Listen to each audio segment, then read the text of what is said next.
cease all discussion at this time. And Senator Albers, our vice chair, would you lead us in the invocation for the first meeting of 2026 Finance Committee? Please bow your heads. Lord, we thank you for this day. We thank you for the opportunity to come together and work on this important legislation. Lord, just ask you bless us and provide us your clarity and your wisdom and discernment. For it's Jesus' name we pray. Amen. So we've lost a few members to run either for I think one for governor, one for lieutenant governor, one for that left to be the U.S. Treasurer. But so we've had a little bit of turnover on this committee, but we have a great group here. For those of you that I think most everybody knows, but Diego, my assistant here, administrative assistant, I believe this is his 6th year with me. So, you know, I'll tell you other guys, if you take care of your people, you might keep them around. We also have our intern from Georgia State, Denasha Hunter.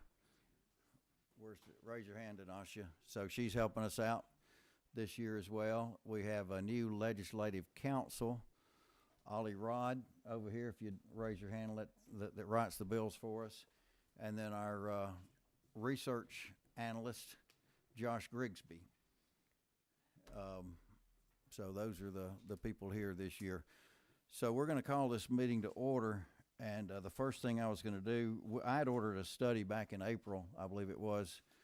We order about 6 studies each. The chairman of the House Ways and Means to me. This is one of my ordered that was done by the Department of Audits. I don't get involved in who does it. They handle it. I don't want to know. And they picked the Carl Vinson Institute of Government, I believe, to do this one. And we will try later on to go over all of those that we did. And we may possibly do it jointly with the House. We did it last year, but we haven't been able to arrange it yet. But they're here just to talk specifically about this particular study and what they did before we get started on it. And so Matt Taylor from our audit department, if you want to speak for just a minute and maybe introduce who you have here. Y'all can come up as well if you'd like to.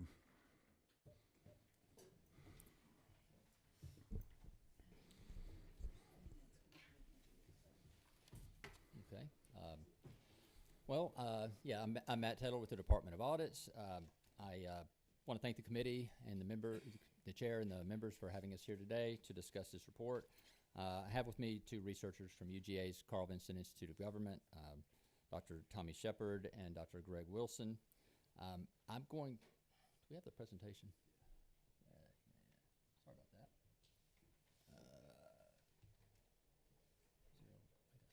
Click through this. There's no clicker. All right. So I'm going to move through the introductory slides very quickly. We normally spend a little more time on this. I know everyone wants to hear from them. So this process is part of a Senate Bill 6 passed in 2021. It was updated in 2024. We have contractors do all these projects as required by the law. The reports include net change in economic activity, state revenue, state expenditures, public benefit. The changes made sure they included things like comparisons to other states, whether or not the purpose was met.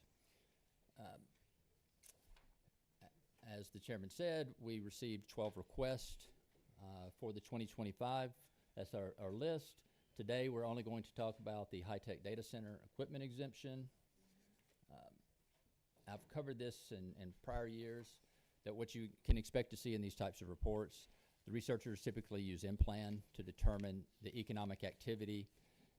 They do include kind of the ripple effect, the companies that receive the benefit directly, their suppliers, and any activity coming from the employees of any of those companies. An important point in these reports is the but-for analysis that the researchers come up with.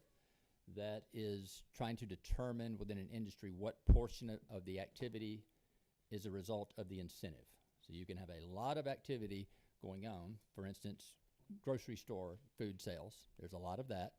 However, we have an exemption for grocery store food sales. All sales are not because of that exemption. Exemption goes away, people are still going to buy food. So that's a pretty good, easy to understand example. I probably should mention here, some of you may have noticed a couple weeks ago, we released a revised summary of this report. That was a Department of Audit's product. The report did not change. UGA's report has not changed since it was released in December. It did not need to change. It was correct. When I summarized, or when the department summarized that report, some of those economic activity numbers, we used total numbers before the but-for. So those were real numbers related to the industry, but we had not applied the 30% but-for. So the numbers you see in the summary today are the numbers attributable to the incentive. So I can speak to that more if I need to. And then there's always some limitations to consider with these reports. This first one here is that not all of the incentives that we're asked to review have an economic development purpose. This one does, so that's not terribly relevant to today's discussion. And then also the changes in these numbers are for a set period in time.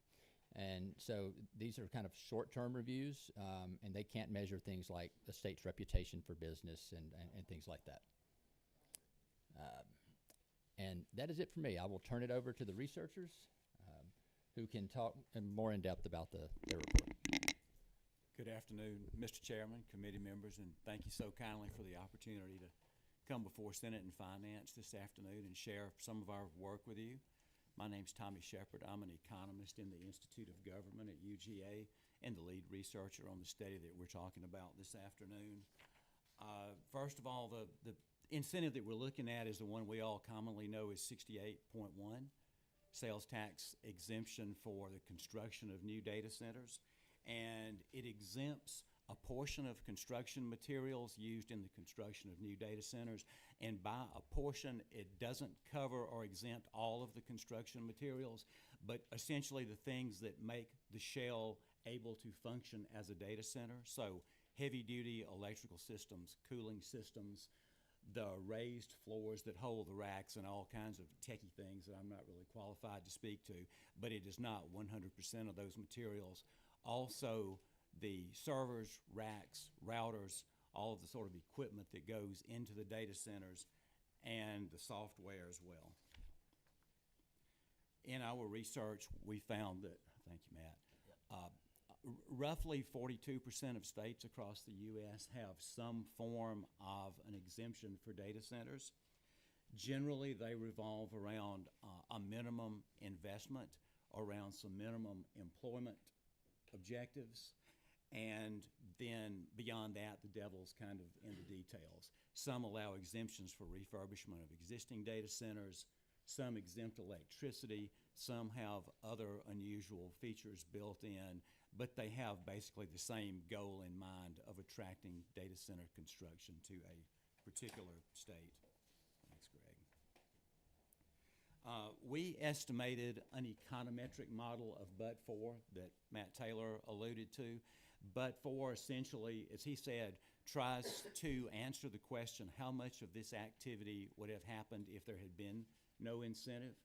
We estimated an econometric model, so basically a series of statistical equations wrapped in some economic theory.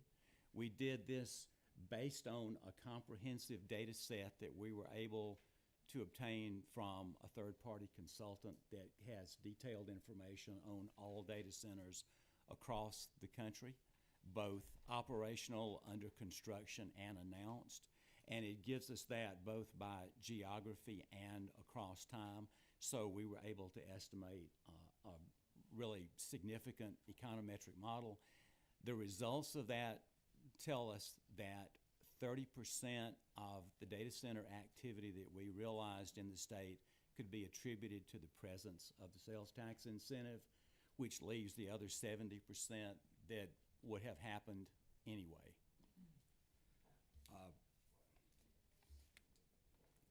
Okay, if we move to the next slide and we look at net foregone revenue, so we see 432.6 million, and I'll note that that is for 2025, and our estimates for other years are included in the report. Out of that, there were an estimated 10,146 jobs created, and I'll note that that is adjusted by the but-for number, so that is 30% of the total jobs related to that in the economy. That works out, if you do the math, to a cost per job of $42,638.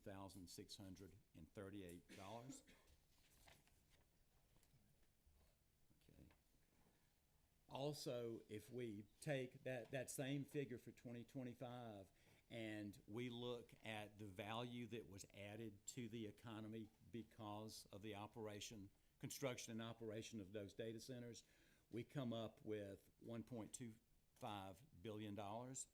Now, I'll note that economic impacts come from basically three sources. Direct economic impacts would be those that are generated by the data center itself, either the construction or the operation.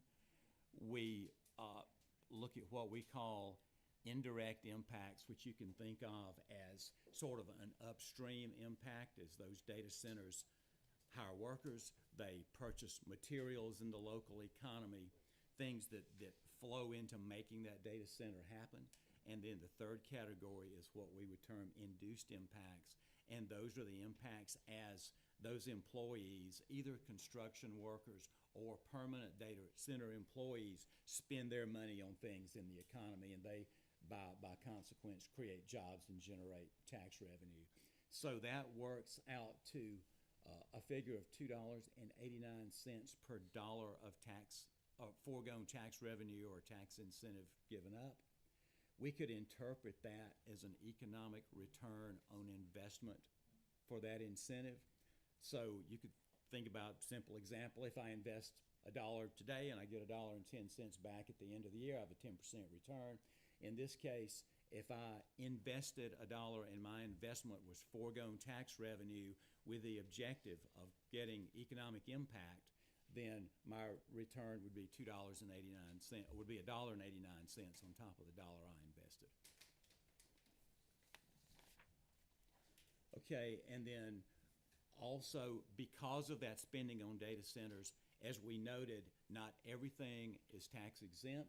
There's additional tax revenue generated within the economy because of that spending. So some construction materials are taxed, other purchases are taxed, employees spend their earnings in the economy and they pay sales tax, they pay income tax.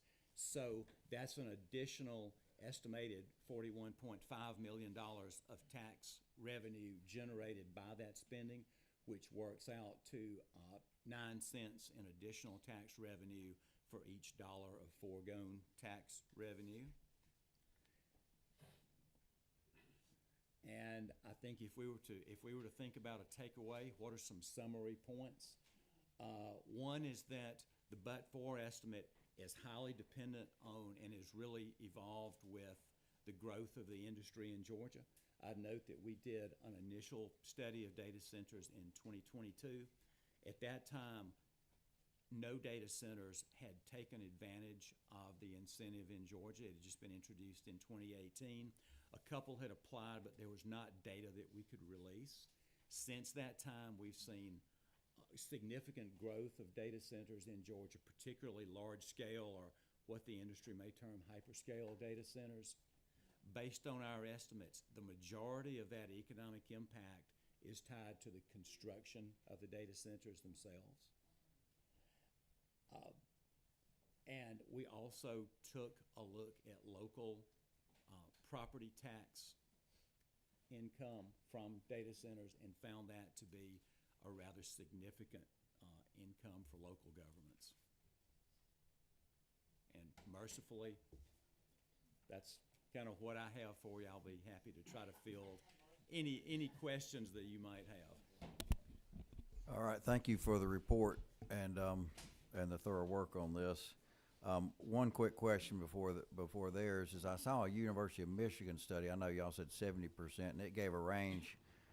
I want to think it was like 75 to 98%. I don't know.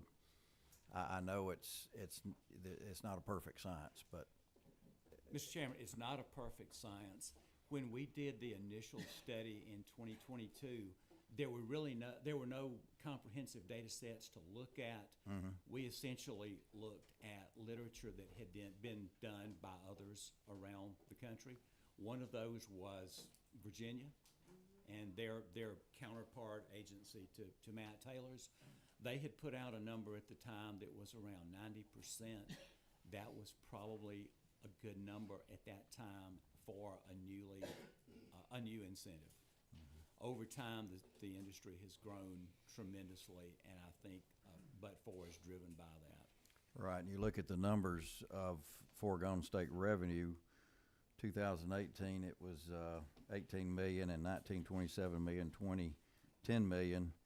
And then this last year, it jumped up to 474 million.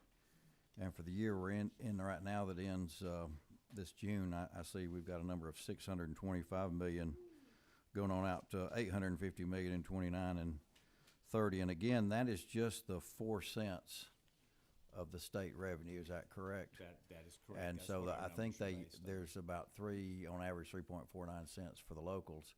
So you're talking about, close to doubling that number when you put in all the local revenue that is given away. So it's well over $1 billion that is being foregone, that the study says most of it would come without. But anyway, I'll turn it over to my Vice Chair Albers here.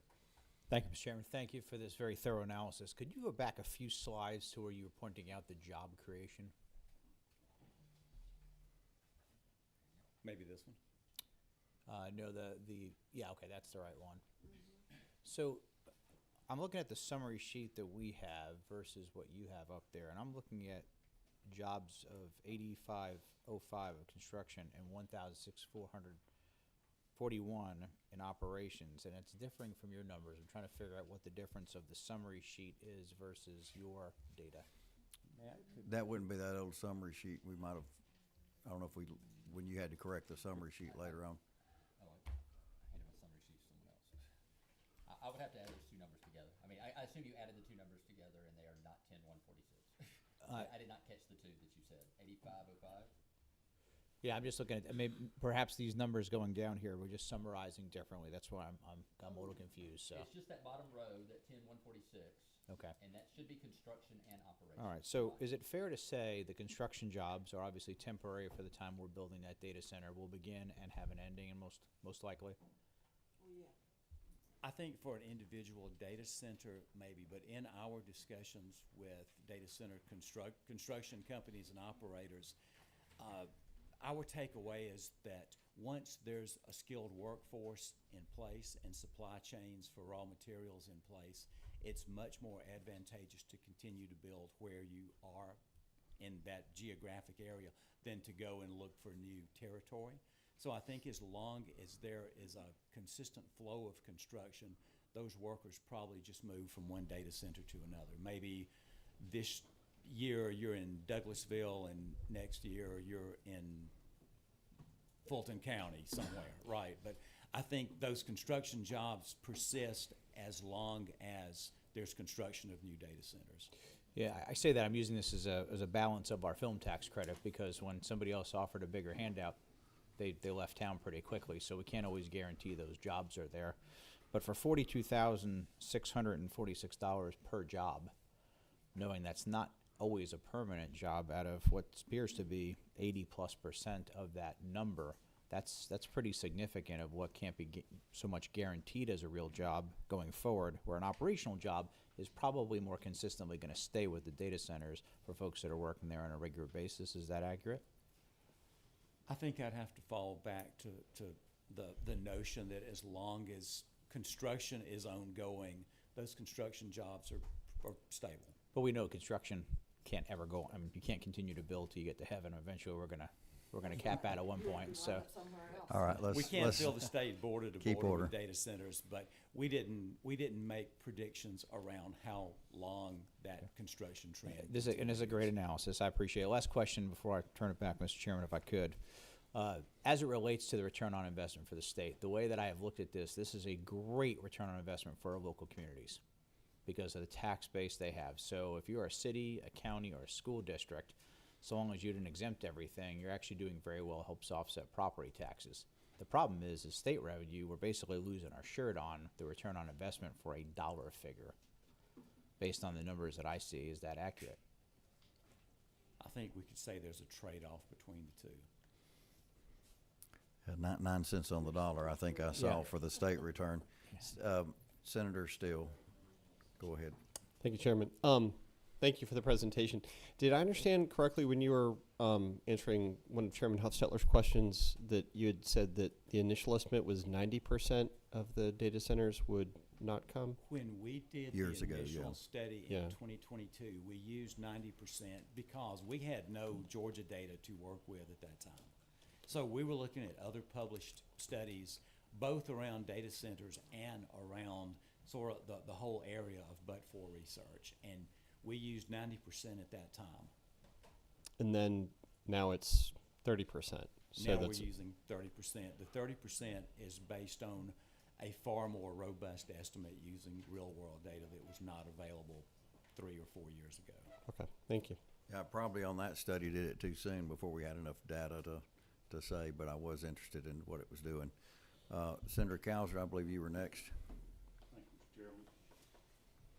We might be answering this just in a different way, but I've always wondered why all these data centers are clustered in northern Virginia and Georgia. I keep reading that we're the hotspot. Is there a reason for that other than tax incentives, a geographic reason? Because I don't know where, I mean, if all this stuff hits the web or the grid or whatever, it doesn't matter to us if it's in Texas or Oklahoma or, Montana, does it, where the actual data center is? We did not do estimates around what attracts them to various parts of the country. So we All right. didn't do a competitive analysis among states. It's I the just best way to wondered if characterize tax that. incentives that's drawing them here, or whether it's close to the, the backbone of the fiber optic connections, or any other specific reason other than just cheap land and big tax incentives. In incidental conversations with people in the industry as a course of doing the study, proximity to infrastructure was a really important reason that they typically cited. All right, and Senator Warwick? I didn't have The button looked like it was up okay. Oh, I'm sorry, Senator Tillery. Thank you, Mr. Chairman.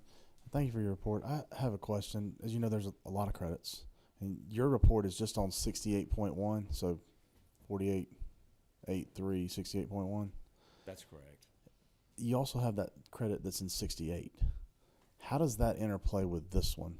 And if we were to deal with the credit in 68.1, are those same companies able to just move into 68? Do you know anything about the interplay, or is that a fair question to ask you guys? We were asked 3 years ago, we looked at both, but we were asked to look at them independently. We did not look at the interplay between the two. 68 is for large-scale computer equipment purchases by anyone, is my understanding of that. So it could be by data centers or anyone else who uses that scale of computer equipment. And also our understanding in doing those studies was, I suppose if there were no 68, 168 would apply to large-scale equipment, computer equipment purchases. I think when we get to the fiscal notes, maybe Matt Taylor can speak to that, because that is considered in the fiscal notes. We didn't put that in this particular study, but I think we'll see that at that point, wouldn't you? That's what I was going to say. The fiscal note that was released a couple of days ago did point to that fact. All right. They just seem They do. very They do. related. A lot until that Very related, you're right. expires. A lot do move to that. Okay, I don't see any more questions, so, I know you guys have other places to go to. I'm hoping Matt doesn't, but, Should have brought those fiscal notes. yeah, we've got them. We've delivered them. I just do not have them. All the committee members have a copy of it, and we can get you a copy of it as well, Okay. if that's gonna take away your excuse for leaving, but, all right, well, we appreciate you being here. Thanks for the report, and we appreciate the work you do. Thanks for having us. Thank you. So we'll shift now to our Rules Chairman, Senator Brass, if you want to present. You can do it up front there, wherever you want to do.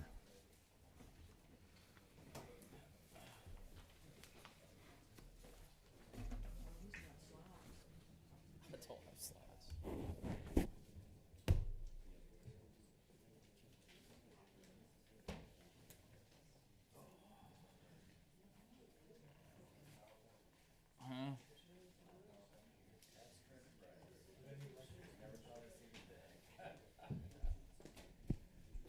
think everybody's here.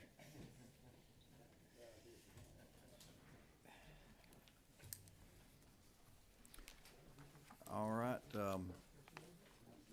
Chairman Brass, you want to give us your, I guess you've got the bill there. You want to give us your LC number?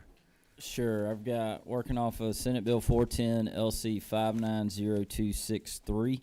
It's actually going to be the last one in the folder. They listed them in numerical order, but number not the one way in we're your actually heart. doing them. All right, I think we've all in agreement on that. The floor is yours.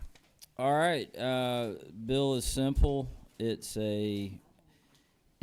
takes a bill that the House and Senate passed a couple years ago that the governor vetoed, and with some little tweaks that essentially does do away with the certificate of exemption from sales and use tax to the high technology data centers, and but it does grandfather in any data center that has been approved by the time of this, or the certificate of exemption has been approved by the time this bill becomes law. Pretty simple. I did want to say a few things. So, you know, we've got data centers kind of popping up, or potential data center projects popping up all over the state. And, you know, I've got a very large one potentially in my district, and the intent is sitting really, I'm not trying to affect that in any way. And I'm in no way against data centers. We've got to figure out, we need them. Our country needs them. Our state needs them. We've got to figure out where they're going to go. You know, I know that President Trump came out with some directives on looking at brownfields, looking at federal lands to potentially put data centers. What we don't want as a nation and as a state, and me as a citizen, I don't want my data being stored in a foreign country. So I do want it here, but again, what we're seeing is where they are trying to go in some cases is really tearing our communities apart. And I think we're seeing that a lot. A lot of it is the speculative groups that are coming in, and they're tying up land, they're putting in options, and they're holding it there until potentially could get rezoning. And I think that's causing a real hysteria. I want to address, there were a couple comments, you know, I'll say this, when the big project, and I'll call it Project Sale, the proposed Project Sale in Coweta County, it caused a real stir in our community, and some for, some against, many just don't know. You know, I think with data centers, there's a large part of it we just don't understand. And it's human nature, when we don't understand something, we fear it. All right? Well, if we're going to fear something, I don't necessarily think that we should be incentivizing it. But at the same time, I recognize the fact that we do need them. But when all that came about, I decided to use one of my AI apps, which requires a data center. And I put in, why are data centers wanting to come to Georgia? And what's interesting, what it put out was, number one, I think the number one thing was the overall business climate in Georgia is good. Property values, relatively speaking, are low. Our overall energy cost compared to other states is very low. And the last thing it listed was tax incentives. And so, and I think AI kind of agreed with that report that, yes, we would have got roughly 70%. I don't, you know, who knows that number? That's debatable, but many would already be here.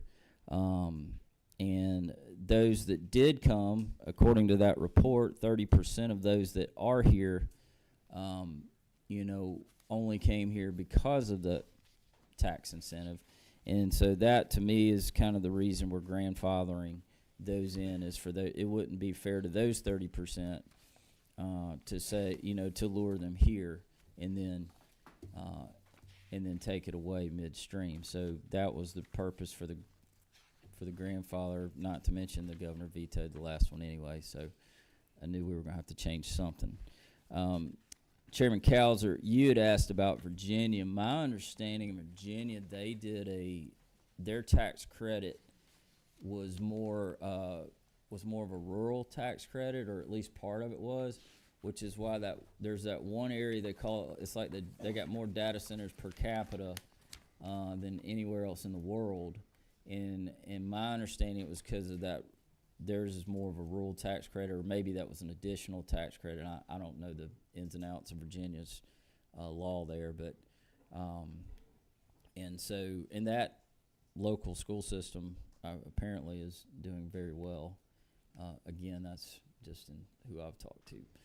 But anyway, so that's pretty much the bill. That's my general thoughts on data centers. So this bill would go through the regular sunset of 2032 on everybody that's already in the pipeline. Correct. The sunset stays in place for all those that are still here and all those that get approved for their certificate of exemption prior to the signing of this bill. Okay, if I could get everyone to look at the fiscal note, which I believe will be probably the last thing in your folder. And then there, it should be in there. Mr. Chairman, do you have an extra copy of that? Because I actually have not seen a I'm sure fiscal we note. can get one to you. I apologize for that. So to answer Chairman Tillery's question earlier, when you look at the report that says, going to year 2027, the first time this would have an effect, it shows that the exemption would be 761 million on this report out of the study. But in 2027, we would only realize 77 million, and that's for two reasons. One is that everybody in the pipeline still gets it. And the second reason would be we've got that, as Chairman Tillery pointed out, we've got that computer equipment credit that says if you buy $15 million worth of computers in Georgia, you don't pay sales tax on it. So they would simply shift to that other credit unless that's dealt with. Now, if you look at the note, that one sunsets in 2028. And so if you look at the fiscal note, there's half a year in there of, in other words, in 2029, it's estimated it's going to be 850 million. The fiscal note says that we would save 321 million of that 850 million because that credit would have sunsetted. It assumes it doesn't continue because they have to assume what the law is. And if you go to 2030, you've got the full year of that credit not being in there, and so 2030 it's estimated that it would be 866 million. You would realize 555 million of it. Is that making sense to everybody? So there's two things in play with the fiscal note. One, the grandfathering in of everybody, and two, that they're just going to shift another credit unless we deal with that other credit in some form or fashion as well. Is that good to the committee? I know the appropriations chairman understands it, and I think probably most everybody else does too. Any other questions? I know we've got some people that want to speak. I'm not having any action on these bills today. I've got one bill I've got to have action on that I'm going to have to stop in about 10 minutes and go to that bill. I know we've got another bill on here. So any other questions we've got on this bill? Senator Ort. Well, I may be eating up my own time, but I wanted to ask the author. You said that pulling that back before they got the full benefit all the way through the 2032. Isn't that's if we applied that to the COLAs for our retirees, we pulled them all the way back and left them high and dry without a COLA 17 years ago. So we do have a record of pulling things back when we choose to, don't we? You I'm are eating sure up your the time, I'm gentle afraid. lady knows of what she speaks. I wasn't here 17 You years got that ago. right.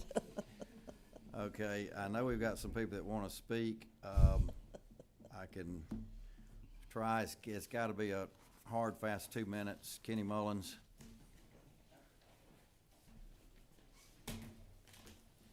How y'all doing?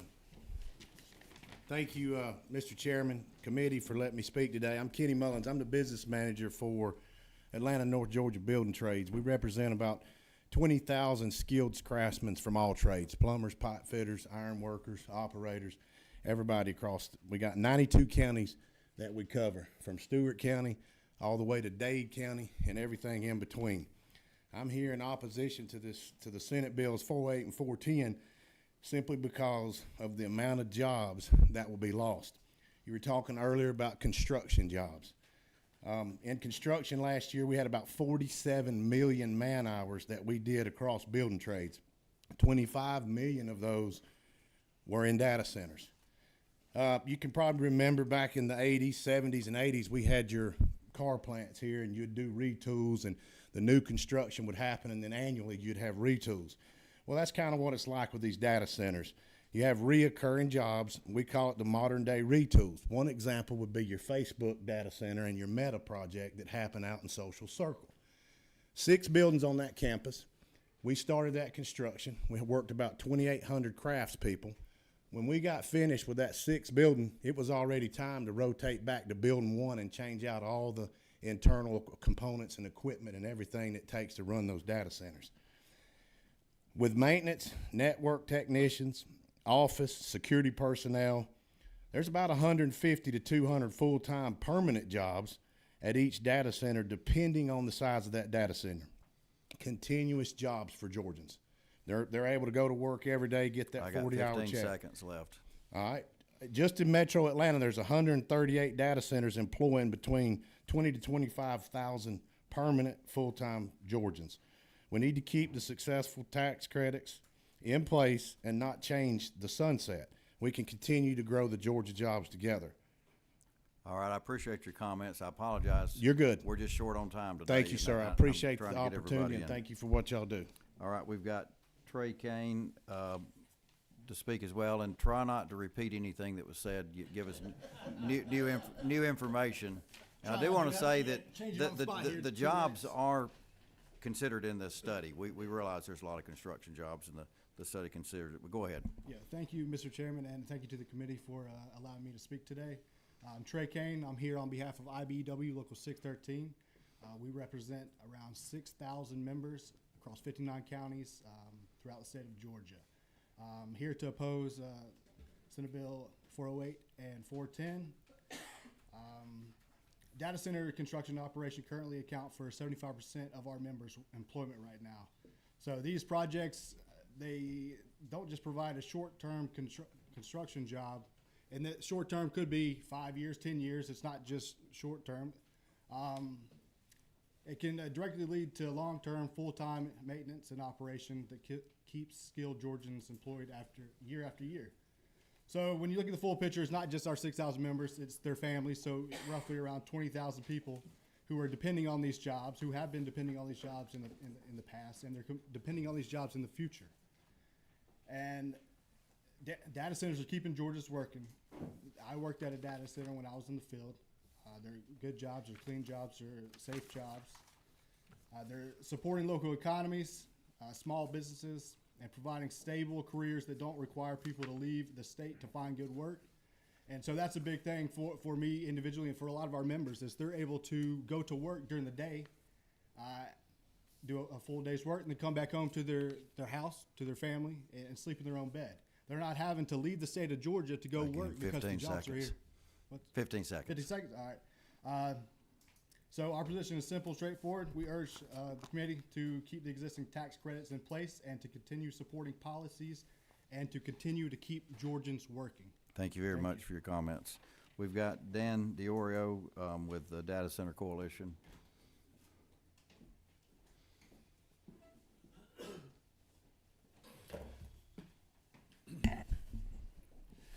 Thank you, Mr. Chairman, members of the committee. My name is Dan Diorio. I'm Vice President of State Policy for the Data Center Coalition, national association representing leading data center owners and operators, including those that have invested billions of dollars in the state of Georgia.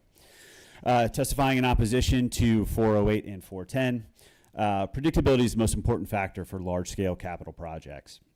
Developments take time, and regulatory certainty into the future is key for those developments. Abruptly repealing the incentive mid-cycle creates regulatory whiplash. It signals to all industries, not just data centers, that Georgia's long-term economic promises are subject to change without notice, damaging Georgia's #1 state in the country to do business reputation. As many have mentioned, data centers support thousands of jobs across the state, and it's more than just IT. It's all the many trade professionals that are working, that are building and operating and maintaining Georgia's data centers. These are high-paying, stable careers. They provide a massive, stable property tax base for local schools and infrastructure without burden on local services. Data center tax revenue can also be used to provide tax relief for citizens, which has been proposed in Georgia and successfully implemented in Loudoun County, Virginia. More than 35 states offer other incentives. These projects will move to those other 35 states. Lastly, I'll conclude with the Virginia Economic Development Partnership, as well as the Department of Taxation. January 2nd, 2026 report released. The Joint Legislative Audit and Review Commission found in its 2019 review of the exemption that it has a sizable influence on data center behavior because interstate competition to attract data centers has increased over the past decade. Specifically, JLARC estimated that 90% of the data center investment made by the companies that benefit would not have 15 occurred in seconds Virginia again. without the exemption. This but-for percentage has been as high as 100%, but the more consistently used 90% is used in this report. This is from a report not even a month ago. So I just want to comment on the but-for percentage. I think 90% is the standard. I think it still holds, and it holds in the world's largest data All right, center we market. appreciate it. Thank you, and- Mr. Chairman. And that's the time, and appreciate your comment. And we do understand industry has reports, and that's why I try to get somebody independent to do a report, to try to look at it from a open, independent mind. Last person is Julian, I don't know if you say Ben or Benet? Benet, yeah. I think you've been on a development authority or something in the metro area, hadn't you? or- Atlanta for 8 years, yes. Yeah. Chairman Huff-Settler and Senators, thank you for having me. I'll try and keep it really fast. I'm coming to talk about the assumption that everyone seems to make that there's huge amounts of local property tax going to be flowing as a result of these data centers. I'm going to say, show us. I think we're being taken for fools here, because if you look at the facts, you're not going to see anything. The report that the Institute did very well correctly said that if these data centers were being taxed normally, they would get even after an abatement, they get $28 million for a $2.2 billion data center. Okay, well, Fulton may be in the leading edge of this. We've got 3 that are complete now. One is a phase that's complete, and we can see what's actually happening. What's actually happening is there's $2 billion of fair market value in those 3 data centers. And I've got this, if anyone's interested, I'm happy to share. They are appraised at 132 million, which means we're getting, between them, we're getting 2 million. We should be getting something like 28 million. We're getting 2. That's before abatement, by the way. That's before abatement. This is just the appraised value. Now, Fulton's special, but in some ways Fulton is cleaner because Fulton hasn't been doing pilots, payment in lieu of taxes, which many of the other counties have done. They're very secretive usually, but not all of them. And the massive Meta data center in Stanton Springs. And we're down at 15 seconds again. They are capped at 5 million. Their taxes on that massive thing are capped at 5 million. So I just say, please be skeptical of the claim that there's a lot of property taxes. All right, thank you for your comments. We're going to need to move to Senate Bill 382. I'm the presenter of it, so I'm going to swap places with my vice chair and let him preside over the meeting. If you want to bring your copy over there. I think you've got one person signed up. All right. Just speak for a minute. Thank you, Mr. Chairman. I appreciate it. Everybody look in their folders. Senate Bill 382. I believe we're working off of LC 44390S. Is that correct, Mr. Chairman? That is correct. The floor is yours. Thank you. Senate Bill 382. A couple of years ago, we passed House Bill 581. The committee had passed out a bill, and the Senate passed out 42-7, a bill that did not have an opt-out in it. We had our friends on the other side that, for various reasons, felt like there needed to be an opt-out in there, unlike what had gone on in Florida when DeSantis did it or when Democrats did it in Washington State. Nobody else had an opt-out in their bill. So it was really the way to get it passed was to get it out. Since then, we found out that I think about 20% of the cities opted out, but about 70% of the school boards opted out. And in many cases, we're still seeing double-digit property tax increases. So this bill would return to the original mandatory opt-in that would limit just the homeowner part of the bill to the rate of inflation, the consumer price index. And as I would remind everybody, many people have stronger freezes in place. And on the Floyd County Commission in 2002, we put a total freeze in place. It's been there 23 years. The millage rate is fine. We pay our bills. Some of the horror stories you hear are not true. And this bill would do that. There's a second part of the bill that is added there that would, let me flip back to that. So it's going to be Section 4. And this is on the sub, right? Yeah, and Section 4, the House had put in the floss part of the tax that said anybody that opted in would be eligible for the floss, and if this bill passes, then everybody will be eligible for the floss. But one thing, and 39 counties, I think, had it out for a vote. It passed in 90% of the counties. The 10% that didn't pass it, one of the arguments was that I'm paying sales tax in January of this year, but I'm not going to see any benefit from it until November the following year. That's like almost 2 years on my money. And so what this would change it would be that any money collected through June 30th of this year would be applied to the property tax bills coming out in November of this year. And that would be for everybody that's eligible for it, so that we would see the benefit much quicker, and not hang on to the taxpayers' money, but go ahead and get them. And, you know, the city of Calhoun is one, and the estimate on the floss was that I know that 2/3 of the cities would no longer have a property tax with this penny tax. I know Calhoun City in my district in Gordon County said that with the penny tax, which they passed, that they could eliminate the property tax. Now, if they only apply 6 months revenue, as this would do this year, I don't think they would eliminate it this year, but next year they should. But we want to get the money to them quicker. It was probably an oversight on some of us' part that it took so long for the money to get there. But that's the bill, and I'll certainly entertain any questions. Thank you, Mr. Chairman. We did this 8 years ago in North Fulton for our cities, county, and school, and they've had no problem since then. Quick 2 questions for me first. First one is, I believe this is what we had passed out of the Senate to begin with, and our friends in the House have made that change. That'd be the first question. And then my second question is, isn't it true that any city, county, or state can still adjust their millage rate at any time? That's correct. You always have the millage rate to adjust it. And we did pass it out, as I stated earlier, 42-7, this language that then got changed in the House. Thank you. I got a question from Senator Dolezal.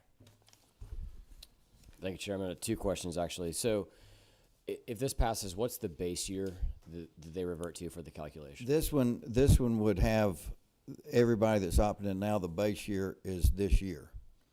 And some people would like to make it next year. There's some thought should have been last year like everybody else. But this particular version, it would be this year. It would go into effect on the property values for this current year. Okay. And for the counties that opted in, the base year remains last year? Correct. Okay. For counties or school districts that have adopted, for example, Cherokee County, we just had a bill move through the floor, I think today or yesterday. They would put them at a 4% cap on the annualized. Essentially, they would cap it would be a floating homestead such that the property taxes could not increase by more than 4%. What would happen to a bill like that was above CPI? The original language of 581 says that whichever is the more, I guess you would say, stringent measure. So like my county's got a freeze. They've stayed in a freeze.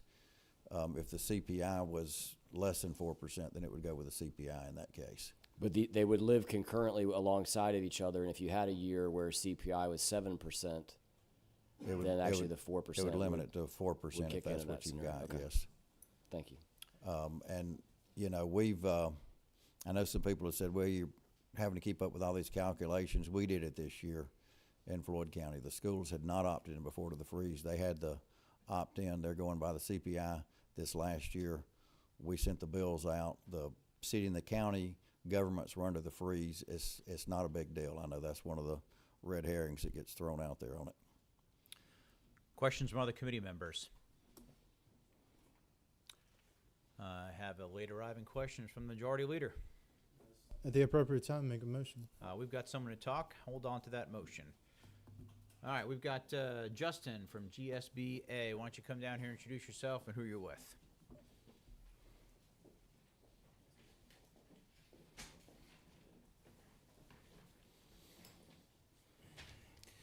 Thank you, Chairman, Committee. I appreciate the opportunity to talk about Senate Bill 382. My name's Justin Pauley. I'm here on behalf of the Georgia School Boards Association. Georgia's 180 school districts vary significantly in property wealth, enrollment growth, and operational costs. As a result, changes in property tax policy impact school districts in different ways depending on the composition of their digest. Local property taxes remain a primary source of funding for school operations, and school districts are capped at 20 mills. One of the recommendations that we continue to hear from our members, and that we also have a member position on, is to allow the school districts the ability to levy a FLOST, similar to what's authorized under House Bill 581 from the 2024 session for cities and counties. And this would just be strictly for the purpose of offsetting the millage rates. So thank you just for the opportunity to speak. Just wanted to share that recommendation and provide this information, and just look forward to continuing to work with you all on this. Thank you. And if I could respond, I appreciate you being here. I know the House has been talking about some legislation. I hear it dropped today. I haven't seen a copy of it yet. It may be online. You know, I think this is going to be a process we look at down the line between us and their version and try to come to something that we can all agree on. Great. Thank you, sir. Thank you, Justin. Can I ask him a question? You may ask a question, Senator Orrock. Thank you so much, Mr. Chair. Thank you for your presentation, and you're speaking on behalf of this is the will of the school boards of Atlanta, school boards of the state? School Boards Association, yes, ma'am, of the state of Georgia. We currently have 100% membership, and that's really important to us. It's a voluntary membership.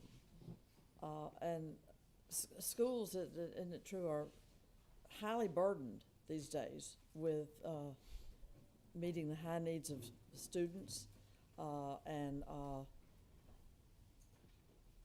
coming up with the money for transportation is I know been a huge challenge, and wouldn't